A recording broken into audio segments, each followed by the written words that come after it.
Welcome to a TRE session. Here getting into it, no blindfold, no headphones.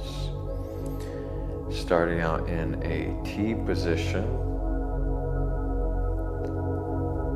And the legs start tremoring, followed by movement up the spine, going side to side, and immediately some yawning. This is a very active session for my mouth and vocalizations, and because the video's sped up, there's no sound. But I actually don't find it's that important to hear what kind of vocalizations I'm doing. Your vocalizations will be unique to you, and it's good to not have any preconceived notion and just be really spontaneous with what vibration wants to happen in your vocal cords. And then the sound will be a result of that. But I recommend tuning into the throat and allowing that tension to be released and that engagement to be a part of your process of tremoring, as the tremors exist in the rest of your body as well as the throat. Not focusing on what do I sound like or anything like that, and anything that's coming from you, but rather putting our attention on the physical structures and the physical sensations of our body parts, in this case the throat or the jaw or whatever happens to have a lot of perceivable sensation with regard to vocalizing. And by vocalizing I simply mean sound coming out. Yeah, so you can see there's tremors happening throughout my body, and then I end up tuning in and realizing, oh, there is a lack of movement through my voice. There's a lot of movement elsewhere. I wonder if I'm blocking something, and lo and behold, I was.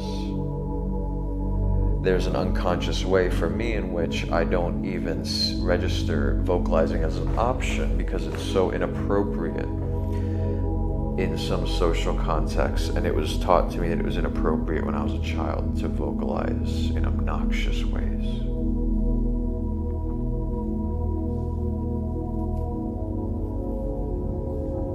Here we go with the yawning and some vocalizing.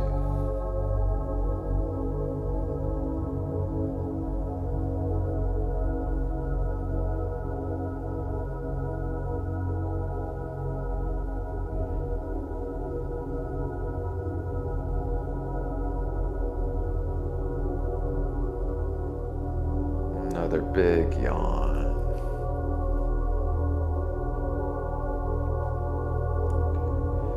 And we can see the vocalizing as an extension of tremoring throughout the rest of the body. If we view our nervous system as being centered around the spine and the brainstem and the brain, then it's like a central channel up our back, coming from our hips. There we go, vocalizing, and I am scared and embarrassed here, if I'm being honest with you. Because other people, if they're coming down into the lobby of this condo, are totally gonna hear me. My room is right there for anyone coming in and out. So it's a good location to provide some opportunity for me to lay down new neural patterns around being part of a social context and vocalizing, expressing freely, and releasing tension and trauma in a social context.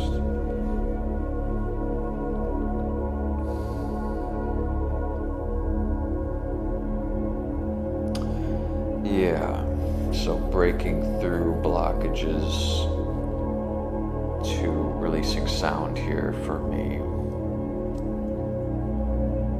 Continually leaning forward, leaning forward, leaning forward, breaking through the blockages, the walls that want to reform anew in every moment. mental voices saying, okay, I'm done, okay, I'm done, okay, that's enough, okay, good, I'm done. Getting comfortable with that groundlessness, that fear. Not getting comfortable. Getting comfortable with fear is a result of the work, but rather when we're in it, it's just continually allowing the energy to process. That's my experience anyway, not shutting it down.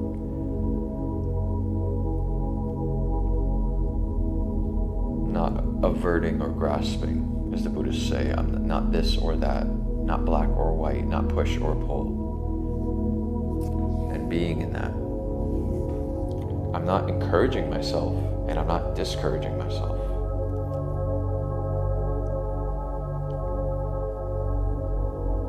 Deeply true expressivity arises. It's not something we do.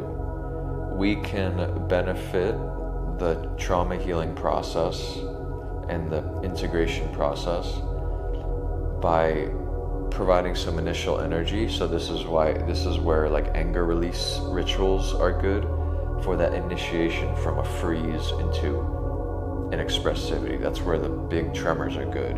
But once the doors open, we don't need giant tremors. We don't need rage ceremonies, rage rituals, big releases like that, unless they arise completely on their own.